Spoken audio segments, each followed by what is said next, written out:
Thanks so much for tuning into this earnings conversation with Dixon Technologies. They reported a quarter which was ahead of street estimates on most counts, especially the operational metrics.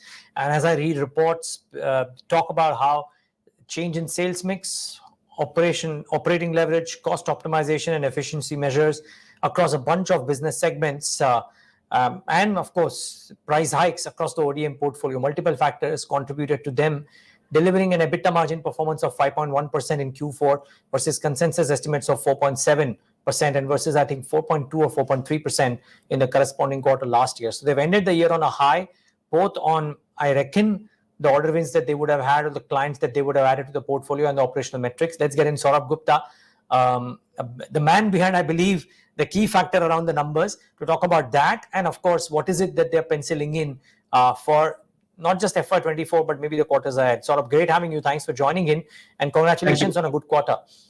Thank you. So, Saurabh, let me start off with revenue growth. It is better than estimated, maybe in line with what you had said at the end of quarter 3 as well. Not gangbusters, but better than estimated. Is this what you penciled?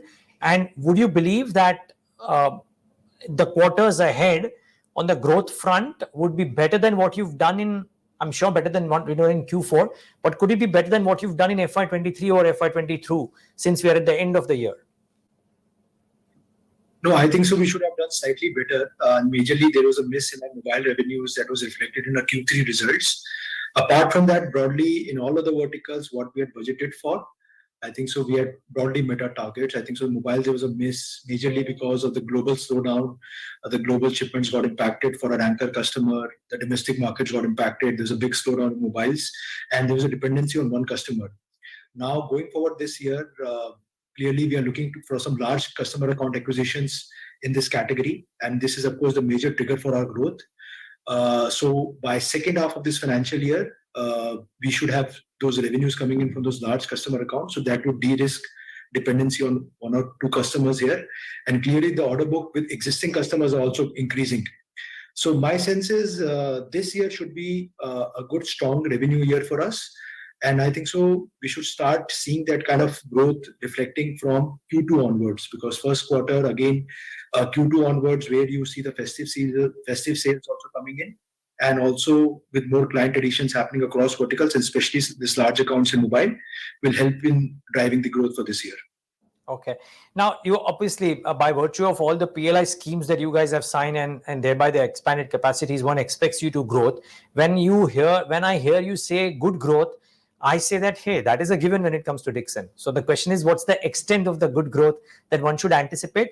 And would it largely be mobile-led, as you said? Or are there some other factors also contributing? Because you're getting into a bunch of other categories almost consistently every 6 months, if I'm not wrong. Yeah, so clearly we are looking to add more SKUs in each of the categories. Like consumer electronics, we'll be adding commercial displays, those interactive displays for education institutions. We've got already backed some order. Lighting, we are getting into new product introductions for ceiling lights, downlighters, strip lighting, rope lighting. And also we did an acquisition on smart lighting. I think so that would also, we will start to monetize by Q2 of this financial year. And there'll be a lot of new product introductions in lighting. We've got some export orders in lighting from UAE, from Germany. And we're also looking for some export orders from US and UK markets.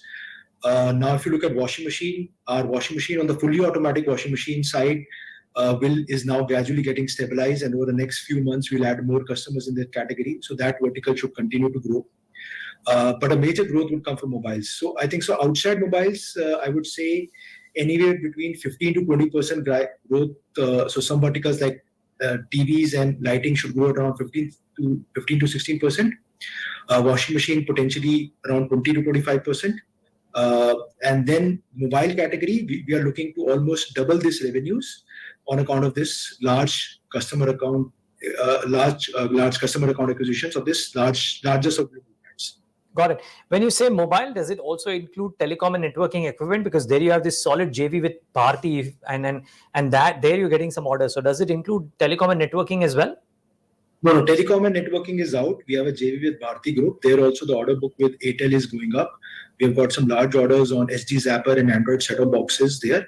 And clearly outside Airtel also, we are looking to work with some customers there. So that vertical also looks promising. And outside that, I think so recently government has announced a revised IT hardware scheme where they increased the budgetary outlay, made the incentive more attractive, similar to mobiles.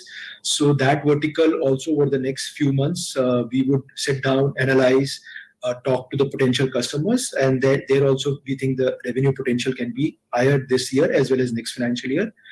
And also our vertical on the variables and variables looks very promising. Clearly, Boat as a brand is growing. They have a large market share in India.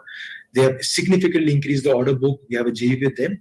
So that vertical is also on a very high growth path. So combination of all those put together, I think so outside mobiles, we should have a 15-20% growth broadly. And mobiles, we should be able to double our revenues this year. Okay. Would it be, I'm guessing that the exit margins for FY24, that is the Q4 margins, would not be something that you can do as an average for FY24, or can you? Because I know different quarters are very different. Just trying to understand. No, I don't think so. So clearly what margins you see for the full year, which is reflected around 4.2, 4.3%. Broadly, there can be a 20-25 basis margin expansion, but broadly in that range of 4.2 to 4.5% is what we think for this financial year. Okay. And I suspect that that's on account of what might happen in quarter one, if you will, because I heard you say quarter two usually things start improving Q2, Q3. And based on what you've done in quarter four, if you kind of repeat that, then likely that Q1 could be a soft quarter and then things start picking up. Would that be a fair assessment? That's right. So clearly, the demand is slightly sluggish in some of the verticals. It's strong in some of the verticals. So Q1, what we have seen, Q1 is historically a slow quarter for us. It really starts to pick up ahead of those 3-4 months of the Diwali season. So Q2 we are expecting, but lately, in the last couple of weeks, we have seen some kind of uptick in demand. Oh, already. Okay, which is good news. Okay.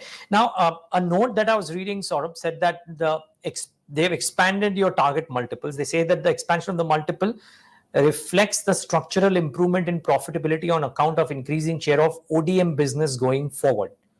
Would this be a correct assessment, part one? And if so, can you explain that not just for FY24, but for the next 2 or 3 years? Absolutely. So there's a huge amount of focus on a couple of things. One, more and more backward integration. So clearly the idea is to deeply increase the value addition and deepen the level of manufacturing. That increases the margins as well as enhances the stickiness of the consumer. Secondly, across all the verticals, the strategy is to keep migrating to our own design solutions, control the IP, because there we think is a big opportunity. One, it really enhances your strength or the relationship with the customer. And also it helps you improve your margins. So if you look at the reason why my margins have expanded in consumer electronic business from say 2.5% a year ago to almost 3.7% is one of the reasons why our ODM share of revenues have gone up to almost 38% in the quarter and 23% overall for 12 months, which has kind of really helped us in improving the margins. And clearly going forward also, we think we have got now the sub-licensee rights from Google on the Android TV. So there also we'll start monetizing it by Q2, by Q3 of this financial year. So that should also help and support the margins. And similarly, there's a strategy for ODM in each of the verticals. So we are building a team of engineers, and clearly, I think so that's the way forward for Dixon. Okay. So before we let you go, anything that we missed out? A large client added a new exciting segment that you're looking forward to, or anything else on the operational front that we haven't discussed? I think so. Operational front, I think the good part about this year is that despite this growth of 14%, it has not come at the expense of the balance sheet. So we did almost 720 crores we generated almost 720 crores of cash flow from operations, which has really helped us meeting the capex of 450 odd crores that we did in FY22-23. And also we were able to pay down our debt by 275 crores. So today my debt to equity ratio is even got strengthened to 0.14. So now for a future capex, of course, we are very well funded. It can be easily funded from internal accruals. But even if some larger opportunities comes, we think we can clearly leverage more debt. And I think so we have a very strong balance sheet, significant cushion in the balance sheet right now. So that's also very positive, I think so, which has happened in this financial year. So no equity fundraise on the anvil in the near term, even to fund larger capex plans that may come up because of higher PLI requirements or newer opportunities or what have you?